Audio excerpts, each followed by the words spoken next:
So I'm Sergio Mendoza, I'm Suk Term. and this is some tips and tricks for your term 2. It's going to help you out and to get through it all. So we're going to start, when you start term 2, you're going to start with pharmacology. So some of the things that helped me when we were going through pharmacology was reading the assigned chapters. I know they're long and I know you're going to see maybe 20 plus medications in the chapter. Just do the reading, because you're gonna, the more you see them, the more they're gonna get easier to remember. So another strategy would be categorizing by the suffix. So for example, psilins are antibiotics, the lols are beta blockers, the prils are ACE inhibitors, and then mides are diuretics.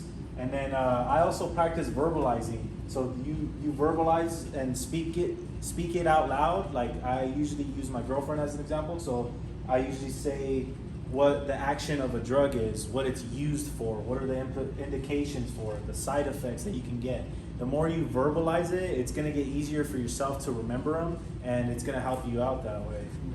And like you said, the best tool for these medications is the suffix, because that suffix is what's gonna make and break if you know it or not. If you know, like metoprolol is a beta blocker because it ends in a lol. Lisinopril is an ACE inhibitor because it ends in pril. So just things like that are gonna be your best friend when you start to remember medications. Yeah. When you're taking your test. So then your Med Search 1 is gonna begin. These are some of the tips that I use for studying to get myself to kind of think and learn the information, not just for facts, just to learn the entire concept. So I would listen during lectures, and I would go through the book and follow along as well. And you know, when you're going through lecture, you hear your instructors and they're gonna say, oh, this is what's important, or this is what you need to know. Things like that is what I highlight or I'll underline, and then once lecture's over with, I reread the entire chapter. When you reread the entire chapter, that's the second time that you're going through it, and you're gonna remember, it's gonna help you remember more things. So when you're rereading as well, you wanna pay attention to the tables, the charts, and the boxes. A lot of these questions that we would get going through quizzes and tests, they came from boxes, tables, and charts. And then once you're done reading the chapter, that's another way of going through it, is you reread it, obviously, and then you do the NCLEX style questions at the end of the chapter. Doing those will help as well, because it's getting your mind trained to do NCLEX questions. And then you also get the study guide book, that helps as well. And then just the more you see information, the more that it's gonna stick. So that's how you should emphasize on, the more you see it, the more it's gonna stick. So continuing with MedSearch, you have your ATI modules, and I know those are a drag, I know. Yeah. But just do it. Don't just run your times. It's only gonna hurt you. If you actually go through it and you read, think about it. You've gone through lecture, you've gone through the PowerPoint, you've reread it, you've taken your notes, and now you're doing ATI on it. That's 5 different times you're seeing the material. That's what's gonna help you recall information and keep it with you in your brain. Not only for your quizzes though, you gotta remember ATI, they make the CMSs, they make the exit exam. So if you're using ATI as a resource and ATI makes the tests, you know that ATI knows what you need to know for you to pass the test. So ATI is a great resource to utilize.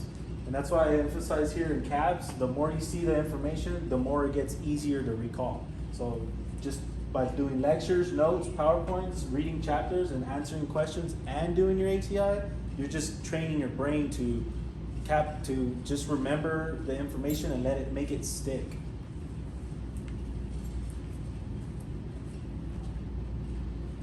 So then also what's available for you on ATI is your dynamic questions. So me and Suk here, we would test each other, or not test each other, but we would holler at each other and make sure that we're doing the questions. We'd be like, hey, did you do 25 today? No? Oh, well, you owe me 5 push-ups. Little simple things like that. And it just trains your mind to think NCLEX style, to think critically, for implementation as well. So when you do the dynamic tests, we recommend doing your test modes. That way you don't see the rationales just yet, and it's gonna be just like a test, you know. And once you do get through the test, you should read all the rationales. even the wrong answers, because the wrong answers are going to tell you why the answer is wrong. And that will help you for the future when you're taking tests. You know, oh, I remember it wasn't this answer because of why I remember it was wrong. And then it's like I said, it's going to train your mind to think critically, and you're going to be applying knowledge. You'll be able to apply your knowledge because it's making you think critically of doing NCLEX questions. You can't memorize nursing. You got to know how to apply the knowledge. You got to know how to critically think. You got to know how to make sure you use the information you're getting correctly. So I put up here in caps, or not in caps, but in big words, implementing understood information.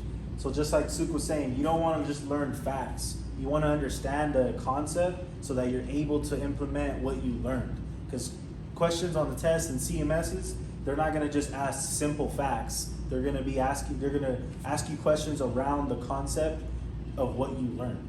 And you know, nurses will implement what they learned in school in the real world regardless. So don't just learn the topic to pass a quiz. Learn it so it can stick with you, so when you're a nurse in the future.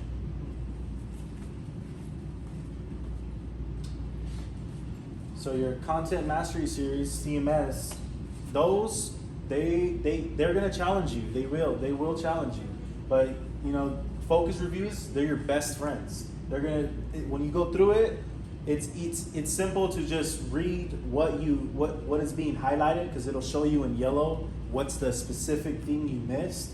But in my time doing it, I found out that reading the entire page of what the concept is, it's going to help you remember the concept. So I would read them, and then I would write down on using your active learning templates, write it all down. So you're reading and writing the information you missed, and you're going to train your brain to remember it better and be able to recall. So you're also given your CMS books. Those will really help you. Suk here can vouch for that. Yeah, I've read almost all of them, and they really do help, because you got to understand ATI makes the CMSs, and ATI is giving you a book which is about the CMS. So they're gonna have everything you need to know for that CMS is gonna be contained in that book. So if you read it and you understand it, that's the best way to prepare for a CMS. That mixed with the focus review, which is actually just from the book. The focus review is from the book. The only difference is it highlights which parts you got wrong on the computer, so you can read those. So make sure you guys are doing your focus review, you're reading your CMS books, because those are your best friends. And a CMS is basically like a mini NCLEX for each subject you learn. So it's gonna be challenging, but if you use all these available resources, they should help you enough to make sure you're getting those level 2s and 3s you need.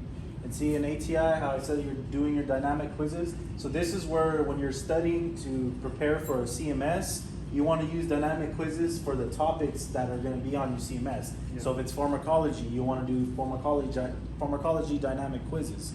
Yeah. If it's going to be med-surg, you're going to do med-surg ones. So if you're doing those and you're reading and you're doing your focus review, you're only preparing yourself better for chances for you to pass your CMS. And then CMS is going to test your implementation skills. So if you are just coming around and just learning information that's factual and learning just to pass, CMS is gonna catch you on that, because it really focuses on implementation and critical thinking. So knowing the concept of the topic will help you with the critical thinking and implementing the knowledge that you already know.